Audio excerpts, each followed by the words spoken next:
దేవుని ప్రవక్త ఉన్నాడు అని తెలిసింది. ఎవరి వాళ్ళు తెలిసిందంట? ఆ చిన్నది చెప్పిందంట. పని చేసే చిన్నది చెప్పిందంట. ఇప్పుడు ఆ పని చేసే చిన్నది చెప్పడం వల్ల స్వస్థ వచ్చిందా? దైవజనుడైన ఎలీషా నీవు పోయి అయోధ్య నదిలో మునుగు అని చెప్పిన మాట వలన వచ్చిందా?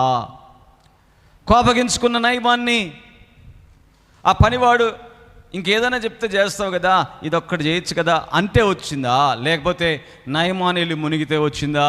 ఇప్పుడు చెప్పండి, దేని వల్ల వచ్చింది?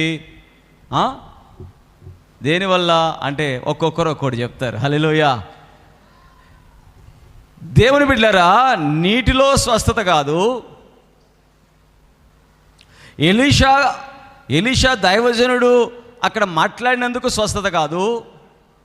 నయమాను వెళ్ళి మునిగినందుకు స్వస్థత కాదు. లేకపోతే ఆ చిన్నది చెప్పినందుకు స్వస్థత కాదు. స్వస్థత ఎవరిలో ఉందంటే దేవుడైన యెహోవాలో ఉంది. గట్టిగా చప్పట్లు కొట్టి గట్టిగా కొట్టాలి. హల్లెలూయా. చెప్పండి గట్టిగా, హల్లెలూయా. ఆ చిన్నది ఇశ్రాయేలు చిన్నది కాబట్టి, ఆ చిన్నది దేవుని బిడ్డ కాబట్టి హల్లెలూయా.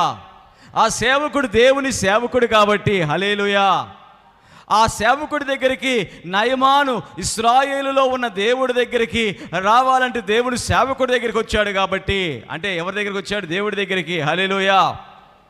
మాట బయలుదేరినప్పుడు ఆ మాటకు లోబడమని ఆ పనివాడు చెప్పాడు కాబట్టి, దేవుని యొక్క మాట, దేవుని యొక్క సన్నిధి, దేవుని యొక్క బిడ్డలు ఎక్కడ ఉంటారో అక్కడ దేవుడి కార్యాలు ఉన్నాయి. గట్టిగా చప్పట కొట్టి గట్టి కొట్టాలి. హల్లెలూయా. గట్టి కొట్టాలండి. ఇప్పుడు దీంట్లో ఏది వద్దన్నా కూడా కష్టమే. అక్కడ పని పిల్ల చెప్పకపోయినా స్వస్థత రాదు. హల్లెలూయా. చెప్పకపోతే అసలు రాడుగా. ఒకరు వచ్చినా ఎలీషా సరేలే ఏదో మొక్కుబడిగా ప్రార్థన చేసి పంపించేస్తే, అసలు ముట్టుకోకుండా పంపించేస్తే, లేకపోతే అసలుకి నాకు కుదరదులే అని అంటే, అసలు నేను ప్రార్థన చేయడమే నాకు కష్టం అంటే, కొంతమంది పాస్టర్లు ఏం చేస్తారు, అట్లా వస్తారు, అట్లా వాక్యం చెప్తారు, అట్లా వెనక్కి నుంచి లోపలికి వెళ్ళిపోతారు. దేవుని స్తోత్రం. ఎంతమంది తెలుసు అట్లాంటి వాళ్ళు? హల్లెలూయా. ఎంతమంది తెలుసు? చాలామంది అట్లనే ఉంటారు. ఒకవేళ దైవజనుడు ఎలీషా అట్లా వెళ్ళిపోతే నయమాన్ని పట్టించుకోకుండా స్వస్థత వచ్చేది కాదు.